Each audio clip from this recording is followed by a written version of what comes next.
pagi semuanya, selamat hari Minggu. Jadi sebelum memulai renungan pada pagi hari ini, mari kita bersatu dalam doa. Ya Allah, pada pagi hari ini kami akan memulai hari dengan firman dan renungan.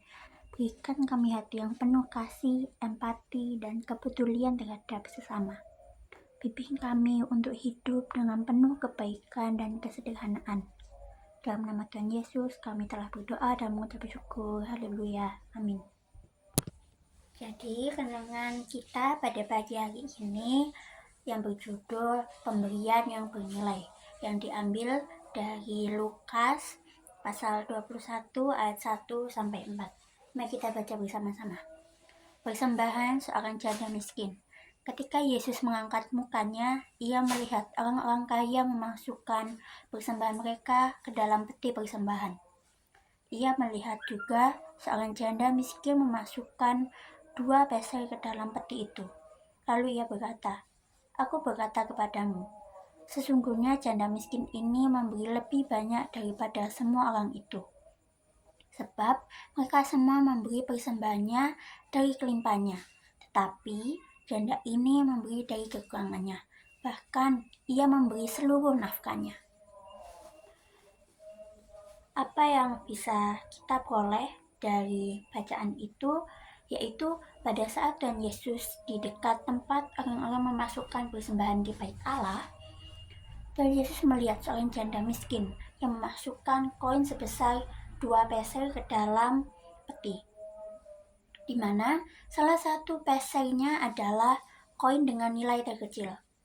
Tuhan Yesus kemudian berkata, "Sesungguhnya janda miskin ini memberi lebih banyak daripada semua orang itu, sebab mereka semua memberi persembahannya dari kelimpahannya, tetapi janda ini memberi dari kekurangannya, bahkan ia memberi seluruh nafkahnya." Yang dimana berarti janda miskin ini memberikan semua harta yang ia punya. Jadi, apa yang bisa menentukan nilai sebuah pemberian?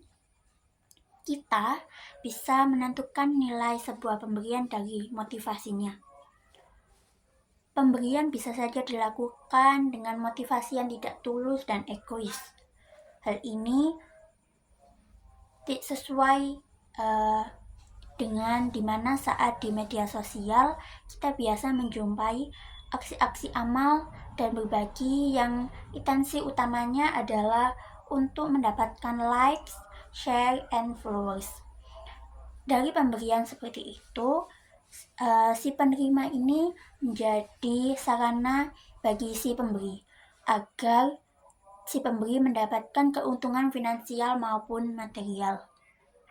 Kemudian pada musim kampanye kemarin, para calon pemimpin-pemimpin berlomba-lomba memberikan amal agar bisa mendapatkan dukungan suara, di mana motivasi utamanya dilakukan demi popularitas si pemberi. Bahkan motivasi yang tampaknya mulia dan luhur pun bisa mengelabui kita, yang dimana membuat kita jatuh pada pencarian pamrih. Misalnya, orang bersedekah agar mendapatkan surga dan pahala dari Allah. Hal ini perlahan bisa menggeser pemahaman kita mengenai pahala atau rahmat. Surga atau pahala tidak lagi dinilai sebagai rahmat Allah, tetapi sebagai hal yang bisa kita tuntut dari Allah.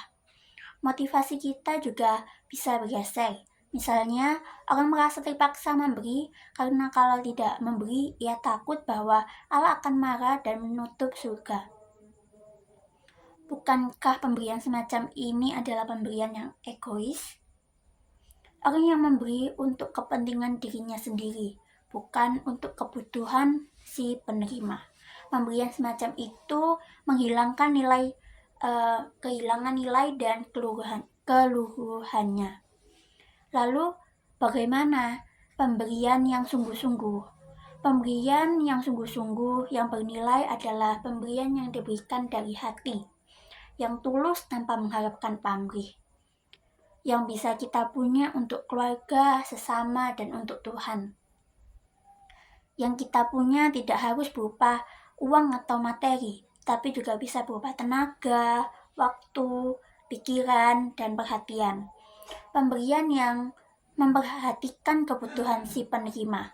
Pemberian yang menjadi luhur jika di dalamnya ada pengorbanan. Bukan pengorbanan orang lain, melainkan mengorbankan kenyamanan kita demi kebutuhan orang lain. Pengorbanan yang seperti ini adalah bentuk lain dari kasih.